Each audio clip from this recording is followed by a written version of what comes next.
Salut les traders, je vais analyser le marché pour préparer la semaine sur EURUSD. Alors, EURUSD, qu'est-ce qu'on voit en journalier? Bon bah, qu'est-ce qu'on voit? Je vois un niveau là, bim bam boum, qui vient d'être cassé. Et là, je vois une fluctuation baissière, impulsion, correction, impulsion. Qu'est-ce que ça présage un truc pareil? Ça présage qu'on est dans un order flow baissier quand on regarde en intraday. Et alors, où est-ce qu'on arrive?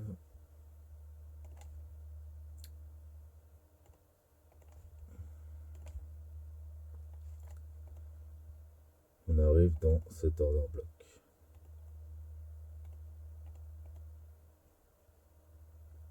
Order block d'achat, donc on arrive pile poil dessus. Et là, il y avait un peu de fair value gap. Ici, là. Enfin, il avait déjà été mangé en partie. Il avait fait réagir le prix une première fois. Et là, bah là, il a fait réagir le prix aussi. Enfin, il a été traversé en mèche, mais ça a réagi. Ça a bien réagi. En fait, il y a cette liquidité là qui s'est fait sweep. Et on a derrière, on a une bougie d'indécision vendredi. Ah, c'est intéressant. Ça veut dire qu'on est dans un contexte où on pourra avoir une réaction haussière. Voilà, donc à confirmer en low time frame. Mais en fait, ce serait pas déconnant que ça monte. Voilà, donc déjà ce que peut nous dire le daily, je regarde vite fait le 4 heures.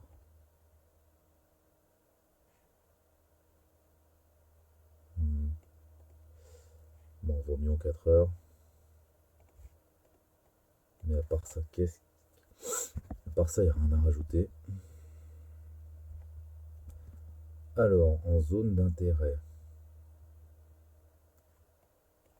Donc là, on voit impulsion, correction, impulsion, correction. On a cette... Ah oui, ça c'est intéressant. On a cette consolidation là. Hop là. Un peu long. Voilà, cet order bloc de vente avec une consolidation. Et bah, le prix est retourné dedans. Bon, ça vaut ce que ça vaut, mais je pense qu'il y a un peu de liquidité là-haut. Hop là. Voilà, c'est tout, hein. Ensuite, ici, il y a une petite réaction de rien du tout. Ça s'est fait prendre vendredi. Ah non, ça s'est pas fait prendre.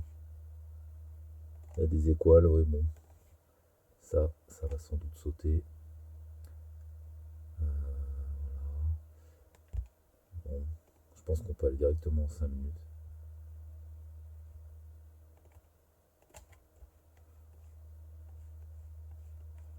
Alors, je vais mettre le 15 minutes. Voilà, donc ici.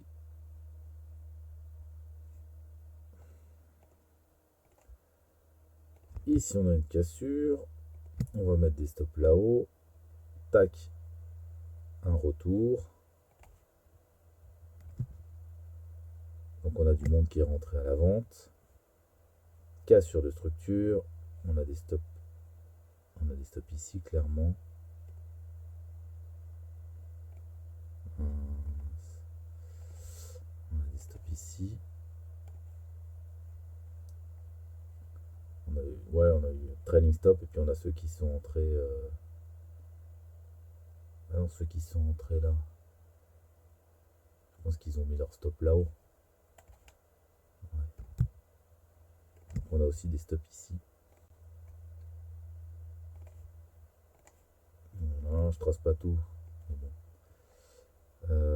Ensuite, là, donc on a une fluctuation comme ça, impulsion, correction, impulsion, donc qui ne casse pas. Une correction qui finalement se transforme en impulsion, donc c'est un retournement quoi, un retournement en 15 minutes.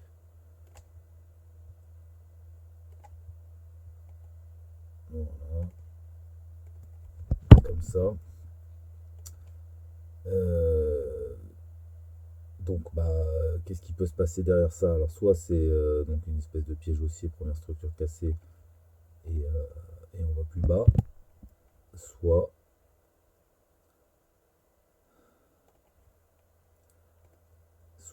c'est une opportunité d'achat. Il n'y a pas 36 scénarios. Ok. Alors, bah, ça serait quand même intéressant. Là, étant donné qu'on a une impulsion haussière, on a des acheteurs qui se positionnent ici. Bah, à la cassure, là très certainement, on a des acheteurs qui se sont positionnés.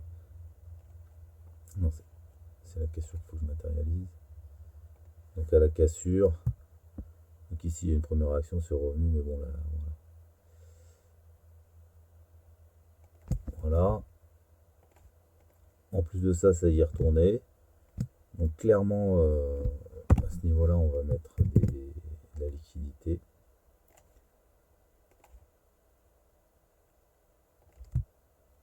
Et en plus, si jamais cette liquidité se fait prendre, ça déplacera. Donc ça c'est théorique. Non, c'est théorique, oui.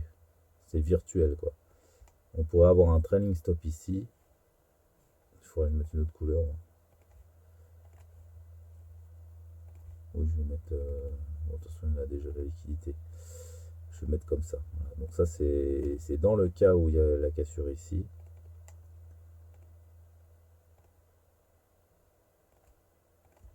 À ce moment-là, on aura un déplacement de liquidité ici, ce qui serait parfait pour un retournement. Voilà. Donc, en fait, le scénario pour demain ou pour la semaine prochaine. Donc, on va guetter ces deux niveaux. On va mettre une flèche.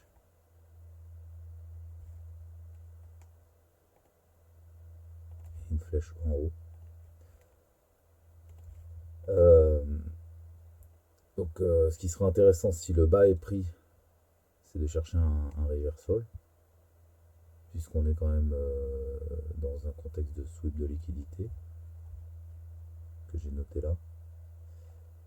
Et par contre, si jamais ça prend le haut avant, qu'est-ce qu'on fait dans ce cas-là? Si ça prend le haut avant, bah, ça pourrait donner suffisamment de liquidité pour amorcer un mouvement baissier. Mais quand même, si ça prend le haut, ça ferait quand même une impulsion, une correction, une impulsion, une correction, une impulsion. Ici, cette liquidité sauterait. Il n'y aurait pas eu de trailing stop de celle-là.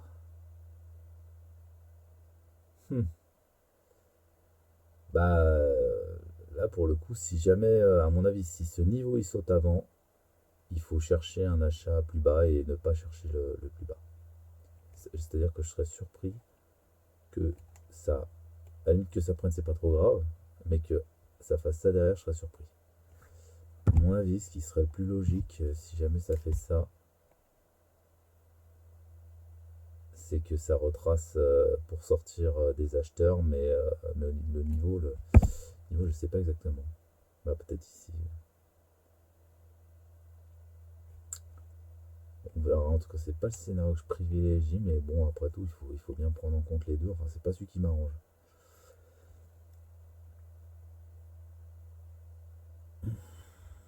Donc, deux niveaux à surveiller, voilà, clairement. Et avant ça, rien du tout. Avant ça, rien du tout. Donc, on fera rien avant ça. Et si jamais ce niveau il saute, ça m'embête. Mais je pense que ce serait intéressant de regarder ici.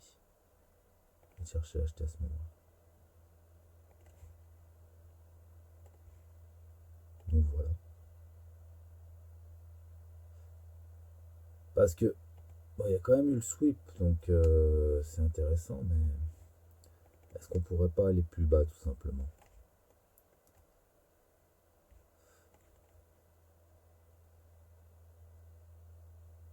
Ça a fait sweep, et ensuite bougie d'hésitation.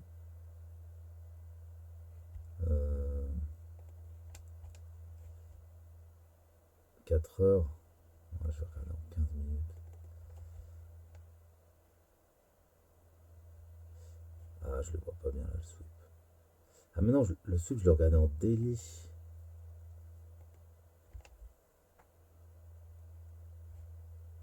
Ah oui, en fait, je me suis trompé. Euh,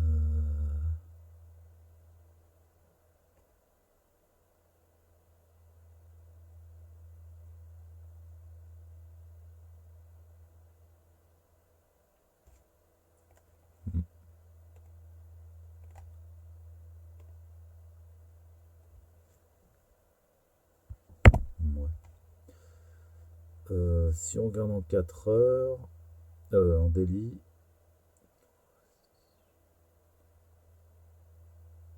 je sais pas, je vais regarder en 1 heure pour voir. Ah, si, hein.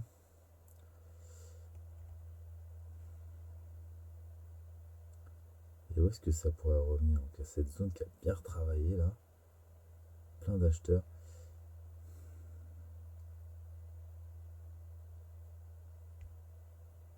Ah, ça fait un equal. Ah, je me demande finalement si ça pourrait pas, si ça retourne ici et que ça réagit, acheter directement, ça pourrait être intéressant. Il faudrait trouver l'occasion d'acheter. Est-ce qu'on a à ce niveau-là des acheteurs à sortir?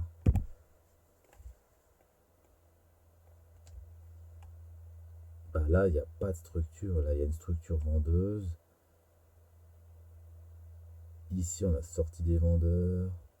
Il y a une- Bah, ici, il y a sûrement des gens qui se sont positionnés au retour, mais c'est quand même pas énorme, hein. À mon avis, voilà. Je pense que j'ai quelque chose d'intéressant. Un troisième niveau finalement observé, c'est celui-là. Je vois pas pourquoi est-ce qu'on s'intéresserait à acheter avant ce niveau. Parce que si on arrive à ce niveau, là, là clairement on sort des acheteurs. Et ça pourrait déjà justifier un départ aussi. Voilà. Comme ça, une fluctuation, un retracement. Si ici ça nous donne l'occasion d'entrer, je pense que c'est très bien. Et en plus, ça pourrait être un long mouvement, mine de rien, parce que si on retourne en journalier,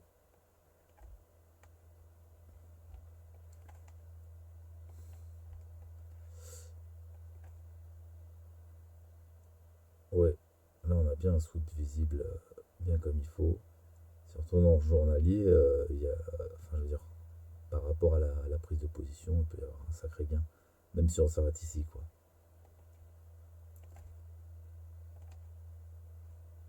Ouais. D'ailleurs, ramener au journalier la zone logique, bon, il y a ça là, qu'on voit très bien en 5 minutes, mais en journalier, il y a ce niveau-là qu'on voit très bien.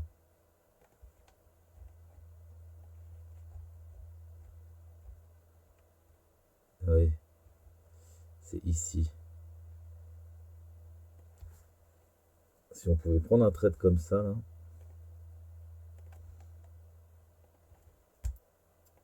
ce serait pas mal. Mince, il est à l'envers.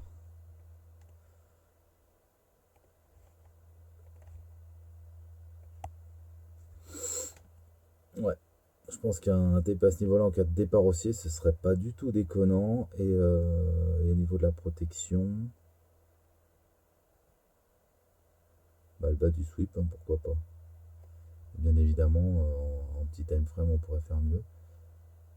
Donc, bah, ça a déjà un bon rassurement risque. Et si on prend en 1 minute, ça peut être encore plus intéressant.